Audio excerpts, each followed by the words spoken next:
Drahí seniori, témou dnešnej relácie 5 peňazí inteligentný senior je závet, označovaný tiež ako posledná vôľa.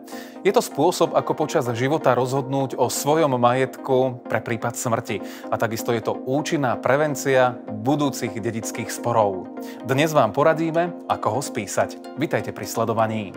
Najkratší závet na svete mal len dve slová okrem identifikačných údajov. Všetko žene. Milí seniori, rozhodnutie, kto zdedí váš majetok, môže byť na vás. Akým spôsobom spísať závet, nám poradí Dominika Turečeková. Akú formu by mal mať testament? Tých môže byť niekoľko. Poprvé môžeme spísať testament doma, v pokoji, v kľude, vlastnou rukou a taktiež ho vlastnou rukou musíme aj podpísať. Druhou možnosťou je, ako ho napíšeme na počítači alebo písacom stroji, prípadne ho niekto napíše za nás, avšak musíme ho podpísať my sami. A v takom prípade musíme pred dvomi svedkami vyhlásiť, že ide výslovne o našu poslednú vôľu. Títo svedkovia sa tam taktiež musia podpísať. Tretí spôsob, ktorý je teda najspoľahlivejší, je spísať závet formou notárskej zápisnice u notára. V takom prípade sa vyhnete aj takým problémom, že sa váš závet zničil alebo stratil, prípadne dostal do nejakých rúk, ktoré by neboli úplne spokojné s tým, čo je tam napísané. A taktiež sa vyhnete aj tomu, že by náhodou nesplňal všetky zákonné požiadavky. V súčasnosti sa oficiálne štatistiky o počte prípadov, v ktorých sa nadobúda dedičstvo zo závetu, nevedú. Prax potvrdzuje, že prevládajú prípady, keď sa dedičstvo nadobúda zo zákona.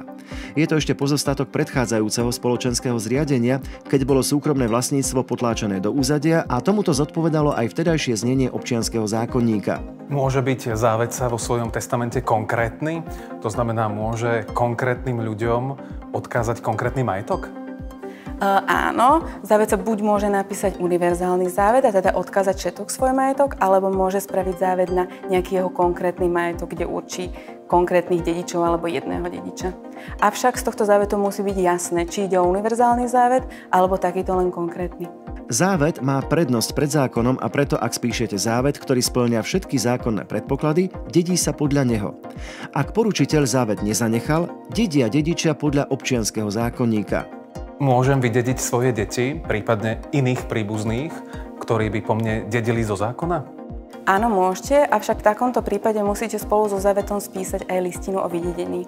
V listine o vydedení napíšete, koho chcete vydediť a musíte aj pridať nejaký zo zákonných dôvodov, ktorý v tom čase avšak musí existovať, nemôžete si len tak niečo vymyslieť. Za zákonné dôvody vydedenia sa považujú prípady, ak potomok v rozpore s dobrými mravmi neposkytol poručiteľovi potrebnú pomoc v chorobe, v starobe alebo v iných závažných prípadoch. Potomok o poručiteľa trvalo neprejavuje skutočný záujem, ktorý by ako potomok mal prejavovať. Potomok bol odsúdený pre úmyselný trestný čin na trest odňatia slobody v trvaní najmenej 1 roka. Potomok trvalo vedie neusporiadaný život. Prečo je dôležité, aby mali seniori pred spísaním svojho testamentu poriadok v papieroch a v majetku? Bez ohľadu na to, či spísujete závet alebo nie, je užitočné mať poriadok v papieroch. A preto je veľmi dobré, pokiaľ všetky vaše zmluvy a zmluvnú dokumentáciu uchovávate na jednom mieste. Vašim pozostalým to môže dosť uľahčiť situáciu. Môžem v testamente zdedenie majetku niečím podmieniť? Áno, takéto podmienky poznáme teda z filmov, avšak u nás v prípade, ak napíšete do závete, že váš syn zdedí dom len v prípade, ak sa rozvedie, tak sa nemusí skutočne rozviesť. Napísať to tam samozrejme môžete, avšak nebude to mať žiadne právne účinky.